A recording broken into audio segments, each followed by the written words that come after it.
Can you defend yourself with a walking cane? We're going to talk about that real quick. I'm going to show you a little bit how you would use a walking cane for self-defense. But the question that I want you to answer is, can you defend yourself with a walking cane? What do you think? What's your experience been? Some of you might use them already. This is a Cane Master self-defense cane. It's just a regular walking cane. It has a little bit wider crook here. It has some other features that you don't find on regular walking canes, but it is a medical device. It's just a regular walking cane. So the way that you would use a walking cane like this, walking down the street, using it for mobility, you would slide your hand down the front, get it between you and the threat. You can thrust. You can come with this strike off of each shoulder. You can reverse the strike, coming up and through his body for self-defense. You have these horizontal strikes, and then you have smashing his head down the middle. The question is, what can you remove or destroy? His ability to see, breathe temporarily, permanently, his ability to be awake. Maybe you hit him in the head and knock him out. You do have this big piece of hickory, or you can get it made in oak. There's a link in the description if you want to see what they cost and what they're made out of. But that's simply the way you might use it. You might also turn the crook facing him and then bring it up between his legs and then down on top of his head. You can swing it through his body that way, maybe into the knees for self-defense. You can pop it up between you and him and now thrust and smash him just like a punch in his face using this part right here. You can hook that in. You can bring it up as an uppercut. It's good for close quarters combat. He might be on top of you already or his hands are on you. You can bring it between his hands, smashing up under his chin. You put the other hand on it. You have more power. You can bring the backside up quickly, up between his legs or into his body or into his chin, and then straight through like you're thrusting into his face, chopping down here. This piece right here might dig into the flesh, removing his nose, his eyes out of his face, his teeth out of his face for self-defense. You can dig that into his neck. You can reach behind his neck, pulling him down and driving your elbow or your knee into his face using the crook. You might bring it down to his leg, catching his wrist or his ankle, his other wrist, right, his foot wrist, smashing his ankle, grabbing, pulling. He loses his balance, falls to the ground, stomping with your cane for self-defense. It's ways you might use it for self-defense. From this position, you have to just simply turn your palm up here. You can smash into his face using this bar of oak or hickory, smashing his teeth, his eyes, moving him back. You can box him this way. You can bring it down like a bayonet attack with a rifle. You can, like a rifle butt, strike this way. So you have these basic strikes using it this way. You can swing it up, smashing on top of his head, bring it through, bring it back, take out the knees. You can turn the crook around, doing those same types of motions. You can also slide it up, thrust like a punch, a hook, an uppercut with two hands, smashing, pushing him back, smashing him through the face or through his body. But the question is, can you use a simple walking stick or walking cane for self-defense? Now, the reason you might consider using one of these types of canes, whether it's a Cane Master's cane like these are, or another just simple walking cane with a crook on the end, is that you can take this with you wherever you go in most places because it is a medical device. Now, this Cane Master's cane, in addition to having those two fancy eyes, if you like that or not, has this paracord grip to keep it firmly in your grip. You put that around your thumb. That improves your ability to hold on to it for self-defense. Has this teardrop shape cut into it. You see that from there? By removing some of this material, Cane Masters has increased the speed that you can bring that strike through the air with. It also concentrates the force on a smaller point so that it compresses the flesh and snap the bone for self-defense. So it becomes much more effective as a self-defense tool. We mentioned that the beveled edges on these Cane Masters canes can dig into the soft tissue on the body, hitting the pressure points, the nerves up into his neck. Also, the rounded part, like I said, you can grab with it. In traditional, like Hapkido cane and some of the cane fu stuff that you might see, I started in Hapkido cane. That was my first introduction to the cane. I use it much more practically now. I use it much more like I would a collie or a screama stick or a short sword or a rifle if I had to fight, like what I learned when I was in the Marine Corps in boot camp. So that's the way I recommend using it. That's the way I teach in my classes now, and when we work together, when I'm teaching somebody how to use the cane.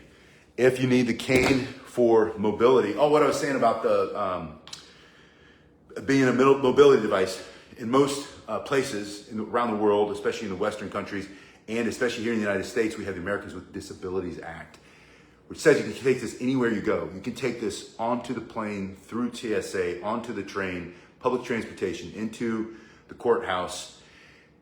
And I know some people will say in the comment section, well, you can't do that. They're going to take it away. They're going to say, you can't have that cane. But no, I see them all the time. I see them all the time. I see cane masters at the beach. My wife and I had a date last weekend. We were at the beach. Saw this guy eyeballing me. I think we knew. And he was sitting there, had his cane master's cane between his legs. And you can tell it's a cane master's cane because the way they're made, no one makes them at this high of a quality except cane masters. But it was definitely cane master's cane. And I've seen them on the airplane. I've seen them at the San Diego Zoo. I see them in places where you have to go through a metal detector, and they take them, they give you their cane, you walk through, you do the whole thing, and then they give you your cane back. You can sit on the plane with it. Take it to the ball game. So it's one of these things where you can take it into non-permissive environments. The comment will be, why not just pull out your .45 and shoot them? And I'm only laughing because I do carry. I conceal carry. I don't have it. I have my concealed carry belt on, but I took off my concealed because I'm home. I don't carry it around the house. I have other options all over the house. But I can't take that into a lot of places. But take this everywhere. That's my point. So when the question occurs to somebody to say in the comment section, why don't you just take out a gun? Oh, that's silly. Why take a cane to a gunfight? I'm not taking a cane to a gunfight. That's not the point. This is for non-permissive environments. Most countries around the world are non-permissive environments. You're not carrying your .45 ACP in Toronto. They're not going to let you have it. They're not going to let you have it in Australia. They're not going to let you have it in New Zealand. They're not going to let you have it up in Ireland or Great Britain or most of the European countries. There are some, they'll let you carry a self-defense tool. It's a little bit more aggressive than a walking cane. But when you don't have any other choice and you still want to feel safe, or you don't want to carry a gun for other reasons, or you can't, or you're not allowed to, or who knows why, this is a great option. It's a good gray woman option. You know that concept, the idea of blending in and not sticking out. My wife says to me, because I wear shirts like this, and I'm often printing. And if you know what printing means, that means you can tell that I've got something under my shirt. And part of it's on purpose, I'll be honest, depending on where we're going.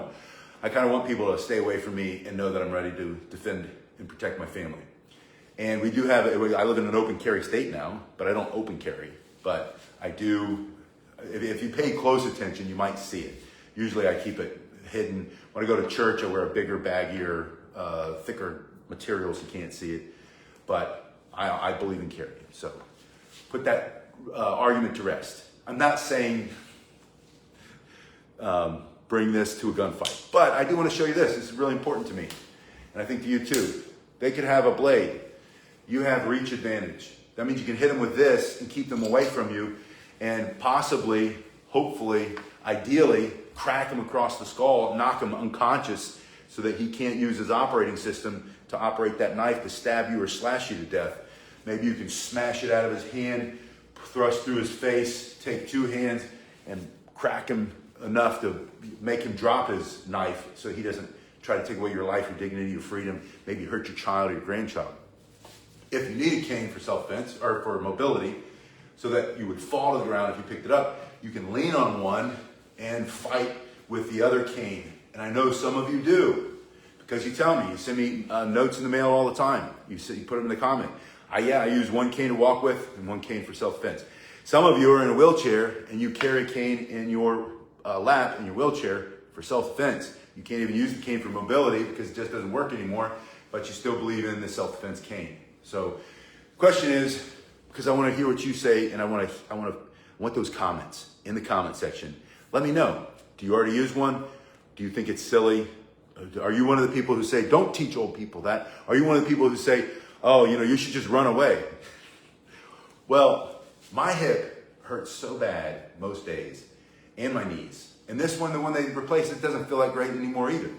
I sometimes use a cane, and I ain't running anywhere. And it's not because I'm that tough and I just got to face the bad guy. I might have to stand my ground and defend myself with my walking cane. You might also. So I wanted you to see that. Please, in the comment section, what do you think? Can you defend yourself with a walking cane? If you need a walking cane and you're looking for a serious self-defense cane, they make these inexpensive, or they can make them, sky's the limit. You tell them what you want and they'll send you. They sold 10,000 of these last year. And it's a very popular because it is so well made. And once you get one in your hand, you'll know exactly what I'm talking about. It's just a high value, what do we call that?